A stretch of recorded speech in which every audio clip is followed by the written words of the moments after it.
If you locked a mortgage between 2020 and 2022, you are holding something the bank is never going to hand out again.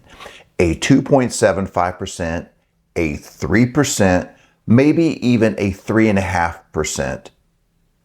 And almost every video on the platform, including a few of mine, has been telling you the same thing.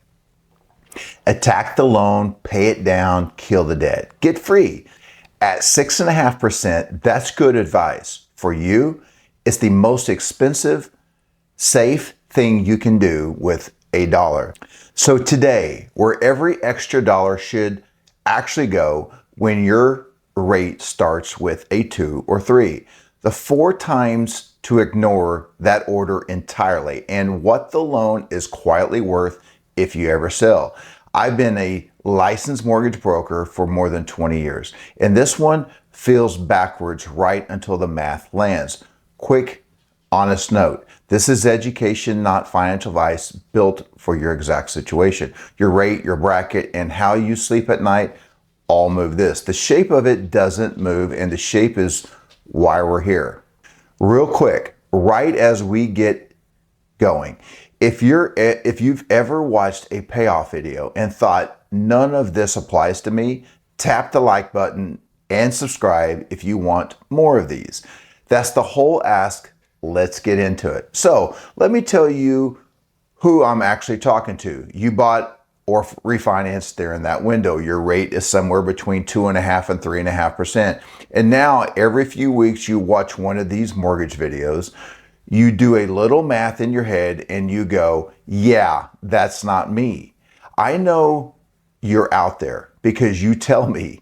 My comment sections are full of them. One of you told me your payment is lower than a 1-bedroom apartment in town and you cannot justify adding $1 to it. Another said a 3% loan is golden handcuffs.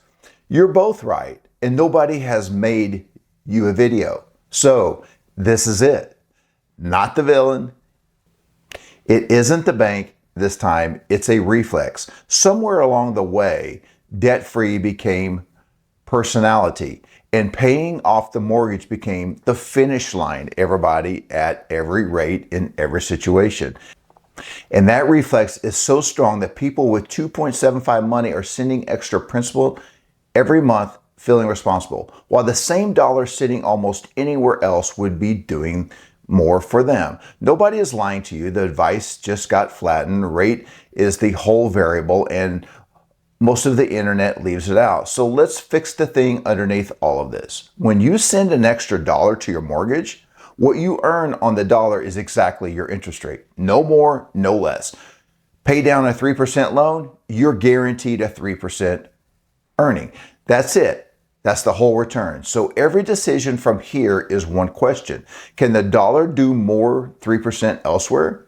And at 3%, the answer is almost everywhere, yes. Start with the boring one because it surprises people. A plain high yield savings account is paying somewhere around 4% as I make this video. But you pay taxes on the interest, so you're in a 22% bracket. 4% is really 3.1 in your pocket against a 3% mortgage. So on pure yield, savings barely wins, barely. And that's the part I want you to actually hear. Because a lot of people online will tell you it's a blowout, and it isn't. But look at what you get for free. Same return roughly, and the money is still yours. Reachable, sitting in an account, you can empty on Tuesday when the transmission goes. The dollar you sent to the mortgage is in the walls, and the walls do not give it back. A viewer wrote that line in my comments, and I've been stealing it ever since. Now, let's put real numbers on it. This is where it stops being a debate. $400,000 loan, 3%, 30 years. You started it in 2021, so you're about 5 years in. Your principal and interest is about $1,686 a month, and you've got roughly $355,600 left with 25 years to go. And let's say you found an extra $500 a month and you want to be responsible with it. Door one, send that $500 to the mortgage. It works. The loan is gone in about 17 and a half years instead of 25, and you save right around $49,000 in interest. $49,000 is real money, and I'm not going to pretend otherwise. Door number 2, you put the same $500 a month into a boring index fund and you don't touch it. Over the same 17 and a half years at 7%, you'd have about $203,000. Your contributions were $104,000 of that. So the growth is about $99,000 against 49 at a 10%, which is closer to what the last few decades actually delivered. The growth is around $175,000, but here's the number I actually care about. Go to that same moment 17 and a half years from now. If you never sent a single dollar, your mortgage balance would be down to about $137,000. And your investment account has $203,000 in it. Which means on that day, you could write one check, clear the entire house, and walk away with about $66,000 still in your pocket. Even after you pay the capital gains tax on the way out, you're clearing the house and keeping about $50,000. Same money, same 17 years. One path ends with a paid house, the other ends with paid off house and $50,000. That's what the rate is doing for you. And if you just ran that against your own loan and your stomach did something, hold on, because that's my actual job. Today's video is brought to you by me. There's no sponsor. This channel is my business. I'm a licensed mortgage broker, and if you're buying or refinancing in the next few months, this is generally what I do all day. So book a free 15-minute call, no pressure, no pitch, and I'll walk your actual numbers with you and tell you what you really qualify for. Want to run it yourself?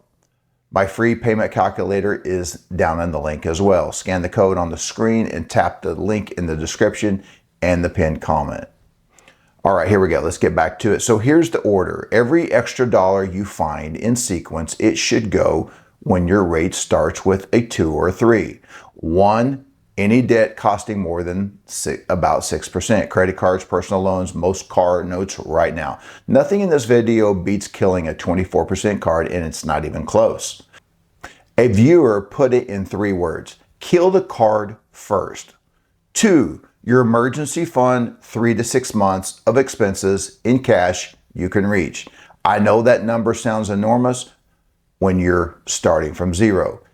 It gets built a boring drip at a time, and it exists so the next bad month doesn't undo everything else on this list. 3, your employer match. If your company matches 50 cents on the dollar, that is an instant 50% return on your money in the first second before it's invested in anything. There is no mortgage rate on earth that competes with that. If you're not capturing the full match, stop the video and go fix it. Seriously.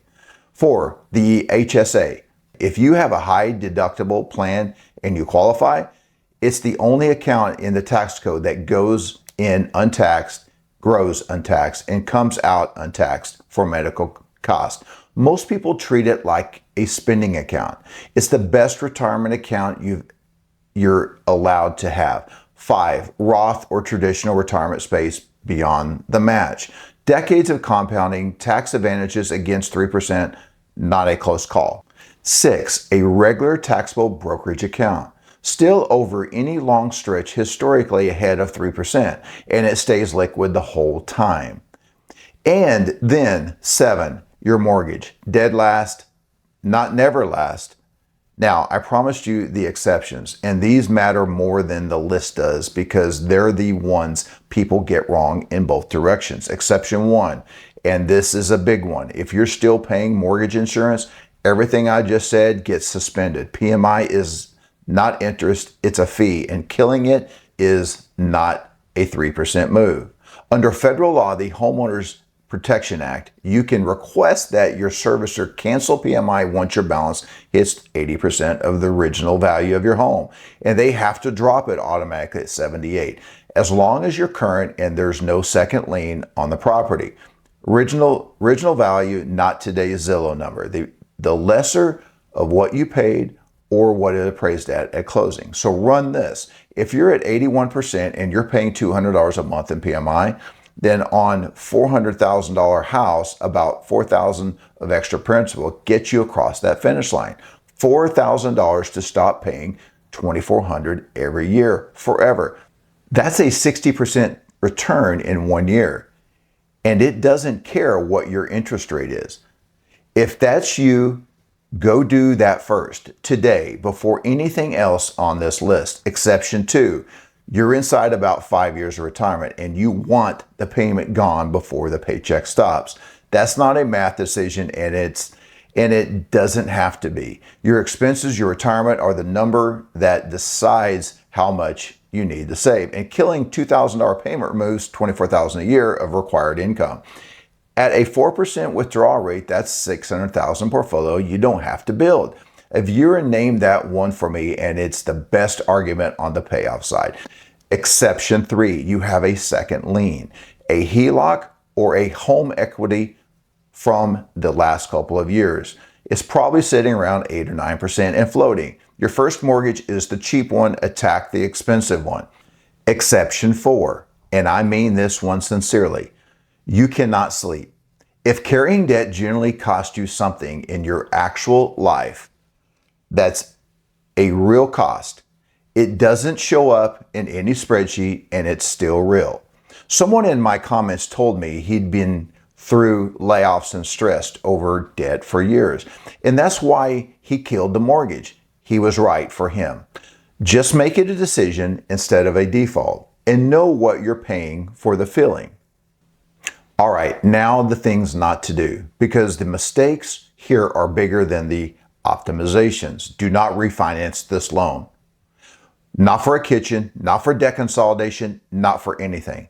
The moment you refinance to 2.75, it's gone forever and it's never coming back. If you need money out of the house, the answer is a second lien that leaves the first one alone. You'll pay a higher rate on the small piece instead of repricing the whole balance. Do not sell casually. The loan is part of the math on your house now. Moving means giving it up and buying your next payment at today's rate on a higher price. And people forget to put that in the column. And do not let anyone talk you into moving your mortgage into some clever product. If a strategy requires you to replace 2.75 fixed with anything valuable, the pitch is doing the work, not the math. Which brings me to the last thing, and it's the one nobody tells the low rate crowd. The loan might be worth actually money to the buyer. If your loan is an FHA or USDA, it can be assumed. A qualified buyer takes over your existing loan at your existing rate, not a new loan, yours. In a world of 6.5% money, 3% assumable is a feature you can advertise, and it's worth real dollars on your sale price. But every honest version of this comes with a catch, and this is where the internet stops talking. On the USDA loan, the rule is in Regulation 7 CFR 3555.256, and it says the buyer has to be approved by the agency. They have to qualify under USDA's own eligible rules, including the income.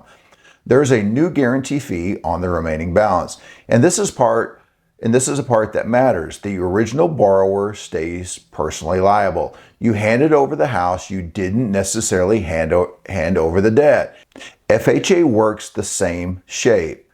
The buyer gets underwritten manually, and you only get off the hook if the lender processes and actually releases of liability, which is its own form, HUD 92210.1. No form, no release, you are still on the mortgage. VA loans are assumable too, and the mechanics are real similar. But the entitlement side has real consequences for the veteran, and it's generally case by case. I'm not going to hand you a rule on camera for that one. If you've got a VA loan, you're thinking of letting someone assume, that's a phone call, not a YouTube line. And if you have a conventional loan, which is most of you, it's almost certainly not assumable. The due on sale clause is right there in your note. One more thing, and then I'll let you go. There is an honest argument on the other side of everything I've said today, and a viewer made it better than I would have. He pointed out that the payoff plan only wins if you actually invest the difference, and most people don't. They mean to, and then the money quietly returns into a nicer car and a bigger television. And 10 years later, there's no paid off house and no portfolio either. If you know that's you, then the mortgage is the only forced savings plan you'll actually stick to. And paying it down beats a plan you abandoned in March. That is a completely legitimate reason. Just be honest with yourself about which one you are. So let's put the whole thing on one screen. Screenshot this one. $1 into your mortgage earns exactly what the rate is. 3% is a 3% guaranteed return, nothing more. The order of every extra dollar goes high interest debt, emergency fund, employer match, HSA retirement space, taxable brokerage, and then the mortgage is last. Suspend all of it if you're still paying PMI, because getting to 80% of the original value is a 60% return and the rate is irrelevant. Pay it down anyway if you're near retirement and if you're carrying a second lien, or if the debt is generally costing you sleep. Never refinance the rate away and never trade it for something variable. And if it's FHA, VA, or USDA, that loan may be an asset when you sell. As long as you get a real release of liability in writing. Your 2.75 is not a problem to solve. It's the cheapest money you will ever be trusted with. And the only mistake is treating it like a burden while it quietly makes you richer every year inflation exists. Go put that $500 somewhere it can actually work. I'll see you in the next one.